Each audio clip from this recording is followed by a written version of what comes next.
Hello, everybody. A lot has changed. Exhibit A. So, in June, I graduated high school. I'm officially done, and now I'm on my next phase of life, college.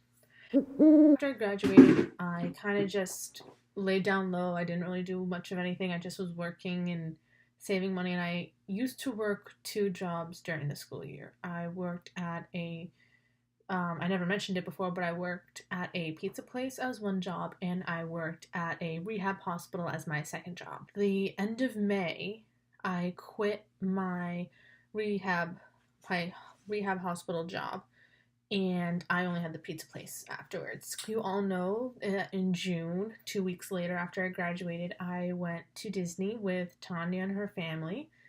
That was an experience all on its own, and then after that, I just worked a lot. Then in July, I had some family come down for 4th of July weekend. I worked a little bit. I had doctor's appointments left and right because this year I got sick a lot, so there was a lot of doctor's appointments involved. The second week of July, specifically the weekend, the 13th, 14th, and 15th, I had a few things going on. The 13th was my friend Olivia's graduation party. So Dimitri and I went to her graduation party, and we spent that night, Friday night, in Burlington.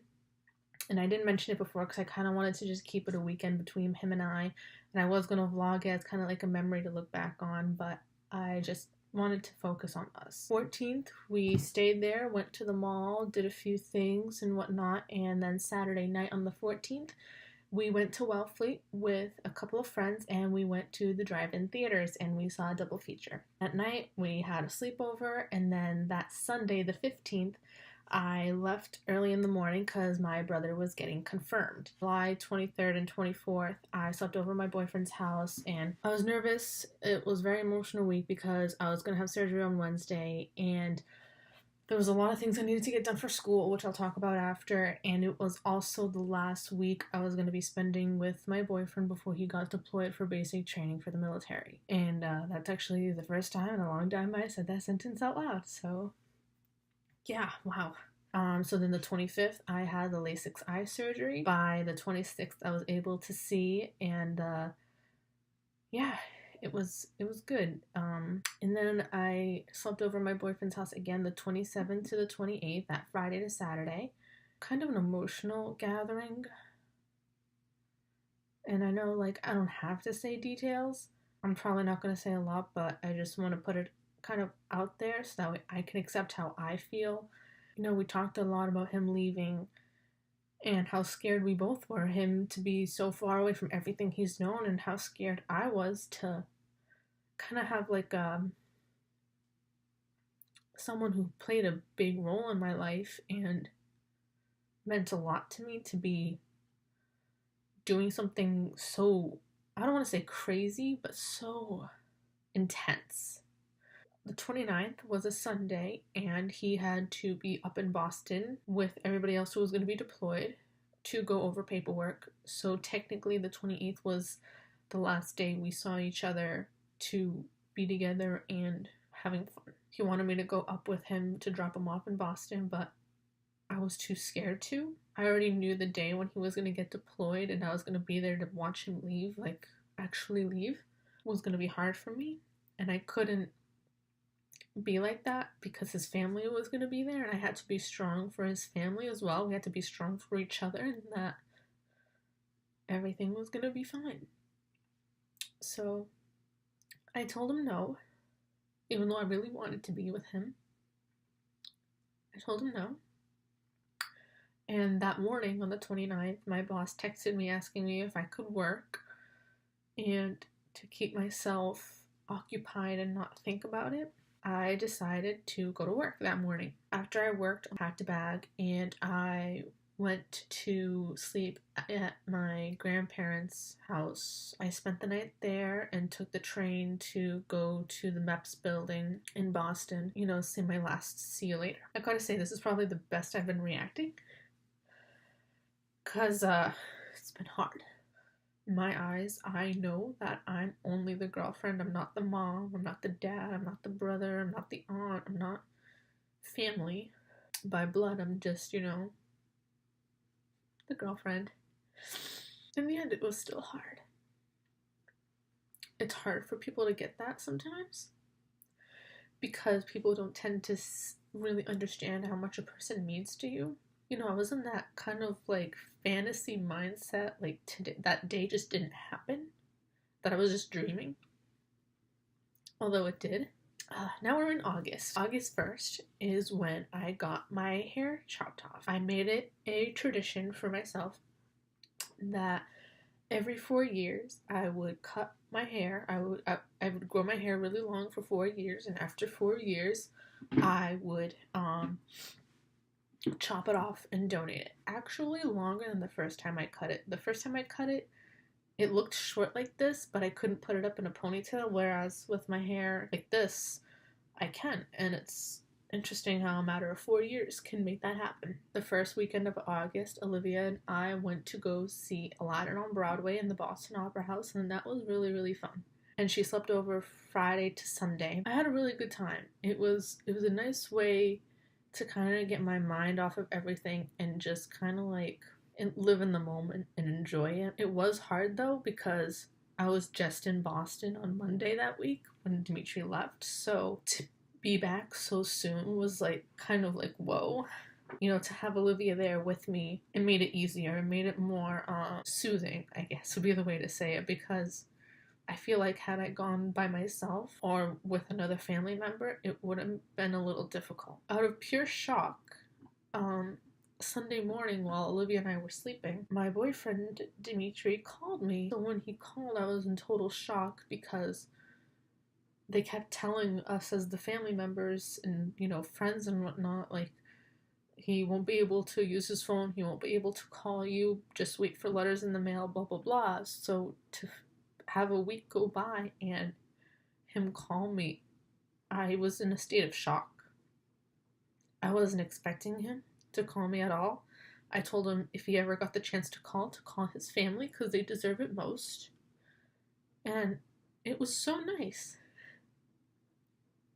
Shocking, but really nice. Day on Monday the 6th. Was working an evening shift that day, and I thought it would be best to maybe stop by his mom's house, see how she was doing and how the family was doing, since, it's been a week for them at least since they last saw him. I drove to the house. I had that surreal feeling again. When I got there, his truck was still there with the American flag in the back, as usual. And when I walked into what they call as a mud room, I don't know if everybody calls that, but it's like a room you just leave your coats and shoes and whatnot. His hat and sunglasses were still there from the last time. His shoes were still laying out. He is so bad at cleaning up after himself, it's hilarious. I walk into the kitchen and his watch is still on the kitchen table. His water bottles are still everywhere, so it was kind of like he never left. It was like his presence was still there. And it felt kind of nice for the first maybe 5 minutes. And then, I was talking to his brother and his mom, and his dad had gone to work, and everybody seemed to be doing fine, and everybody was happy. And that was really nice. After maybe about a half hour, I started getting very anxious. Being in his house with everything looking normal, but deep down knowing that he wasn't coming home quite yet, it was made it a very anxious moment for me. So afterwards, when I left to head to work, I was on my way to work and I started having a panic attack in the car, and I couldn't calm myself down. So I called my uncle, and thankfully he picked up. It's kind of like he knew because he never picks up his phone, but he did that day, and I was panicking on the phone. I was telling him like I didn't know what to do. I didn't know how to handle my feelings. I didn't know how to handle that moment and calm myself down. I was kind of in a traumatic state. Like it was traumatic for me to see all that, something so familiar, but have it be different. My uncle was reassuring me that everything was going to be fine and he was going to come home and he was still going to love me and he's still going to love his family and all of this stuff. So August 6th was tough. It was tough. I'm not going to lie. I just got home from hanging out with Olivia and her friends, and we went to the mall, watched a movie, did a little bit of shopping and whatnot. This morning, I went and got some textbooks for my class. So the summer has just been, I want to say, a series of ups and downs. And I don't know which one there was more of. A lot of school things have been happening recently. For example, I went to my college orientation back in June, right after I came back from Disney, actually. Orientation was so much fun. It was a lot of fun. That's actually where I got this, was during orientation. I won it in a bingo thing that we were doing. There was a lot of activities. I got to know almost half of my class. It was just really nice to meet different people and kind of feel equal, I guess is how I want to say it, because I know this happens to a lot of people. You just feel that all your life you feel so different compared to everybody else around you. And I really felt that when we moved from the city to the Cape back when I was going to be in the middle of middle school. I moved here at the end of 6th grade, and in the middle of a school time period, like elementary, middle, or high school, like being in the middle of that and transferring schools in the middle of that, it's not easy. So moving from the city where the culture aspect is so much different than here in the Cape, it was kind of like a culture shock, and it took a lot of getting used to. I always felt like the outcast. I always felt like the oddball out. I always kind of stuck out like a sore thumb compared to everybody else. So feeling like I was accepted and feeling equal to everybody else was very hard to come by. Even in high school, it was difficult due to the fact that a lot of people I went to middle school with ended up going to the same high school as me. I'll admit it, I'm like a book nerd. Like, I'm textbook smart, but out of the classroom, I'm probably as dumb as a doornail. I don't get jokes like other people do. I just think literally. Like, I'm very optimistic and I daydream a lot, but at the same time, when I'm in the classroom, I'm very like realistic in that sense. Going to school with some of the same people I went to middle school with was not an easy time period. But when I went to Stonehill Orientation, which is the college I'll be going to, if you don't know that already, it's got that welcoming, accepted feeling. Like, everybody was different, but at the same time, we still had a lot of things in common, surprisingly. Like, not just with like one or two people, but all of us as a class had like a lot of things in common, and it was really, really nice to see. I made my first friend for college, and it's so funny because high school friend is named Abby, and now my first college friend is also named Abby.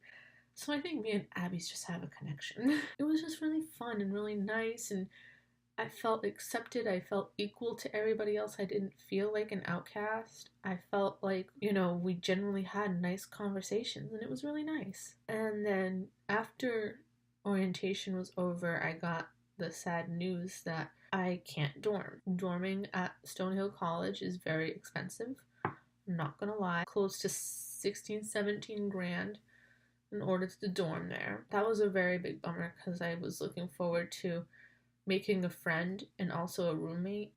I hated commuting to my community college for dual enrollment. I hated it so much. It was a lot harder than it would be to be commuting versus dorming on campus, and I got scared that, oh my god, like, I'm not dorming, I'm not going to be able to make any friends, everything's going to be so much harder, and I'm taking all these hard classes because I have to take it related to my major, and I got very nervous. And my first plan of action was to live with my grandparents and commute from their house since they would have been closer to the college. When I found out that I couldn't do that because of transportation reasons, and I would have had to commute from my house to Stonehill, I gotta admit I was pissed because I felt like no matter what plan I came up with, no matter what I did to make things work, every single idea was getting shot down for one reason or another. So I kind of went through a mini like panic crisis in regards to like, am I even going to be able to go to college in the fall? So I had a nervous breakdown